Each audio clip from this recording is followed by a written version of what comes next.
Hey guys, welcome back to another Genshin Impact speculation video.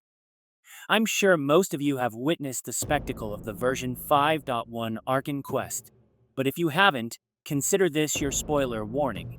To say the least, this version's Archon Quest was one of the best we've ever seen in Genshin. There's a lot to discuss, so let's get into it. Act 3 was fairly casual, focusing on helping Citlali find Auroron and uncover his collusion with the captain. Additionally, we learned that the Gnosis can be used as an alternative method to save Natlan, but at the cost of losing the protection of the rules. We also discover a dragon relic called the Source Mechanism, which can strengthen the ley lines, but only at the expense of the Lord of the Night. Initially, we believed the Lord of the Night was Ronova, but in reality, Ronova helped the true Lord of the Night build the Night Kingdom, and the Lord of the Night is actually an angel. Here's where things get interesting. The Lord of the Night reveals that the Seelies we see in Teyvat are a devolved form of angels, and only a few angels remain in Natlan. I love the direction this is heading in, and we already know of one individual whose appearance resembles that of an angel. Yes, my fellow Columbina mains will be ecstatic if this turns out to be true, as it would explain why she's ranked 3rd now that we understand the power of the angels. Speaking of the Harbingers, we also learn about Capitano's identity. He's from Conria, and mentions that he has strong ties to Natlan, where he sought refuge after the Cataclysm. Additionally, we learn that forging an ancient name drains the life force of the forger, and Citlali foresaw Mavuika's future, where she saw her death. We'll dive deeper into Mavuika's potential death. But first, let's discuss the phenomenon that grabbed everyone's attention after Mavuika blew a hole in the sky, having received the combined power of the 6 heroes. The skies of Teyvat are fake. This phrase has been mentioned by characters before, including Dotori, who claims this is a truth hidden by Irminsul. Moreover, Genshin has hinted that the Fatui burning Irminsul will be future content, so maybe that's a step toward their goal of overthrowing the heavens. In Mavuika's epic cutscene, we see debris on the other side of the hole, and there are a few possibilities here. One possibility is that the debris is the corpse of one of the Moon Sisters. For those unfamiliar, Arya, Sonnet, and Canon, also known as the Moon Sisters, are ancient deities who, according to Teyvat's mythology, once served as the 3 moons of Teyvat, living in a lunar palace. After a great catastrophe, 2 of the sisters perished, leaving only one to light up the night sky. Another possibility is that the debris is something else, as it features some unique patterns. It's also worth noting that the hole in the sky seems oddly similar to Arlecchino's burst and her glitching.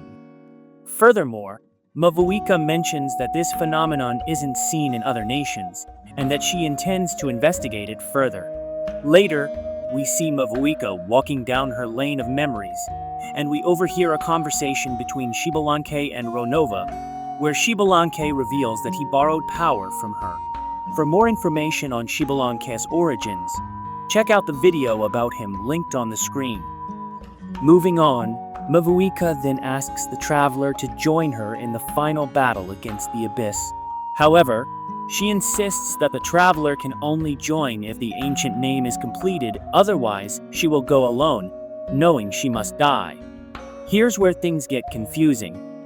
In the version 5.0 Archon Quest, Mulani mentioned that the Ode of Resurrection only works if at least one hero returns alive.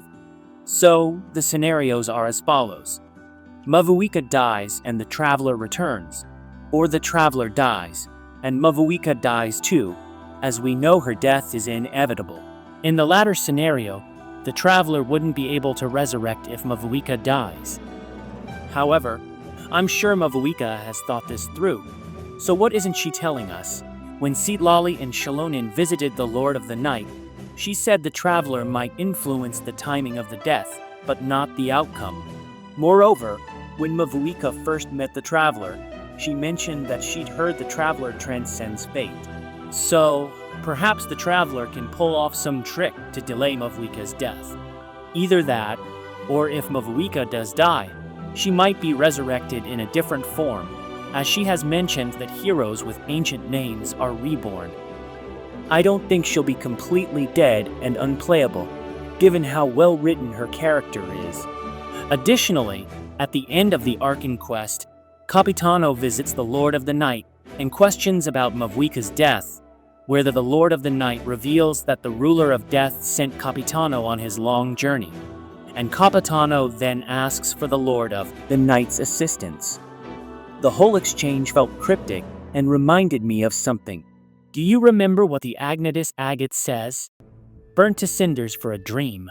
If the intention yet remains, achieved blank's truth he has.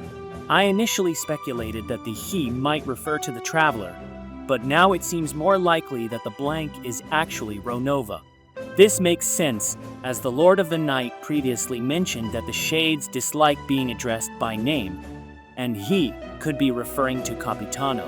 Whatever the case, the next Archon Quest is set to release in version 5.3, and until then, we might learn more about Natlan's lore in version 5.2. But until then, stay tuned for more speculation and theory videos. Also, I've launched an Instagram account to connect with you guys better, so be sure to follow me there. The link is in the description.